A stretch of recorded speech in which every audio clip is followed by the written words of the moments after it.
நான் நம்முடைய கட்சி தலைவர்கள் நயினார் அண்ணா அவர்களுக்கு நான் வேண்டுகோள் விடுத்திருக்கின்றேன். இந்த நேரத்தில் கொஞ்சம் என் தந்தையாருடைய உடல்நிலை அவரை பார்த்துக்கணும். அதனால தான் அதிகமாக நீ கோயம்புத்தூர் பகுதியில் இருக்கேன். அப்பா அவங்க கொஞ்சம் டயாலிசிஸில் இருக்காங்க. டேக் கேர் ஆஃப் என்னுடைய முதல் கடமை அது.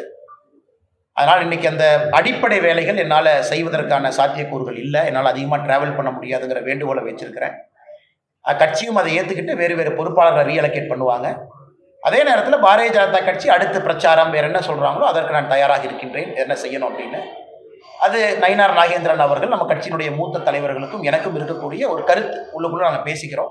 அதனால் கட்சிக்கு என்ன வேலை செய்யணும், கூட்டணிக்கு என்ன வேலை செய்யணும், நிற்கக்கூடிய பாரதிய ஜனதா கட்சியினுடைய வேட்பாளர்களுக்கு என்ன வேலை செய்யணும், நம்முடைய கூட்டணி கட்சி அனைத்து இந்திய அண்ணா திராவிட முன்னேற்ற கழகம் உட்பட எல்லா கட்சிகளுக்கும் என்ன வேலை செய்யணும்னு கட்சி சொல்லுதோ அந்த வேலையை செய்வோம். இப்போதைக்கு அதிகமாக ட்ராவல் பண்ண முடியாத சூழ்நிலை எனக்கு இருக்குது. அதனால் அதையும் கட்சி புரிஞ்சுக்கிட்டாங்க.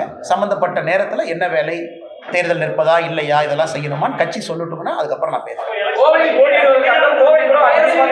சிங்கநல்லூர் தொகுதிக்கு வேறு ஒரு பொறுப்பாளரை இந்த கட்சியிலிருந்து நியமனம் பண்ணுவாங்கன்னா வேறு ஒரு தலைவர் பண்ணுவாங்க. தமிழ்நாட்டினுடைய 6 இதுக்கும் பண்ணுவாங்க. ஆனால் அதற்கான காலமும் சூழ்நிலையும் இன்னும் நிறைய இருக்குது. இன்னும் ஒரு 30-40 நாட்கள் இருக்குது.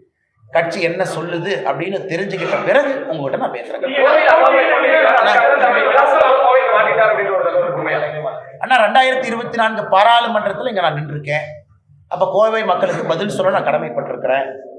மக்கள் வீட்டுக்கு ஒரு பெட்டிஷனோடு வந்தால் இங்கே நான் அவைலபிளாக இருக்கணும். அவங்க இல்லை நீங்கள் அங்கே வாங்க இங்கே வாங்கன்னு சொல்லக்கூடாது. அதற்கு ஒரு வீடு இருக்கணும். 2010 என்னுடைய மாமனாருடைய வீடு இங்கேருந்து அடுத்த தெருவில் இருக்குது. அங்கே தங்கிட்டு இருக்கேன். இன்றைக்கி நான் சொந்தமாக ஒரு வாடகை வீட்டில் தங்குறேன். மக்கள் பார்ப்பதற்கு ஒரு இடம் வேண்டும். அதனால் விலாசம் அது எங்கே இருக்கிறேன், சென்னையில் இருக்கேன், சென்னையும் போயிட்டுருக்கேன். கட்சியினுடைய பணி இன்றைக்கி அதிகமாக அந்த பகுதியில் இருக்கேன். காரணம் தந்தையாருடைய உடல்நிலை காரணமாக. அதனால் தேர்தலில் அடுத்து என்ன பண்ணுவீங்க, எங்கே நிற்பீங்க, இதை பண்ணுவீங்களா, அதை பண்ணுவீங்களா, டெல்லி போவீங்களா, இதை பண்ணுவீங்களா, எதுவுமே எனக்கு தெரியாது. கட்சி என்ன சொல்லுதோ அந்த நேரத்தில் உங்களுக்கு நான் பேசுகிறேன்.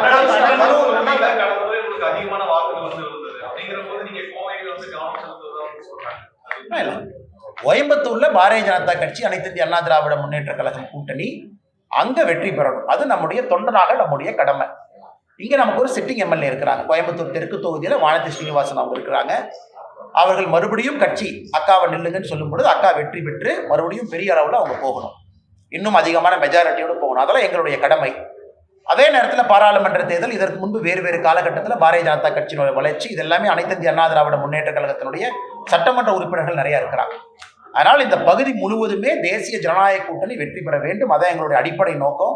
இல்லை இண்டிவிஜுவல் அம்பிஷன், தனிப்பட்ட ஒரு எண்ணம் அப்படிங்கிறது இங்கே கிடையாது. 2026 பொறுத்த வரைக்கும் அது தெளிவாக இருக்குது. யார் முதலமைச்சர் ஆகணும் தெளிவாக இருக்குது.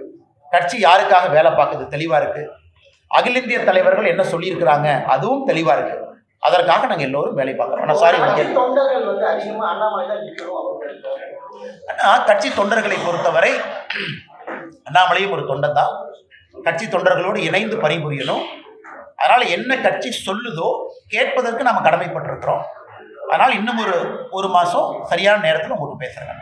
செய்திகளை உடனுக்குடன் தெரிந்து கொள்ள கீழ்கண்ட கேபிள் மற்றும் டிடிஹெச் நெட்வொர்க்குகளில் எம்நாடு செய்தி தொலைக்காட்சியை காணுங்கள்.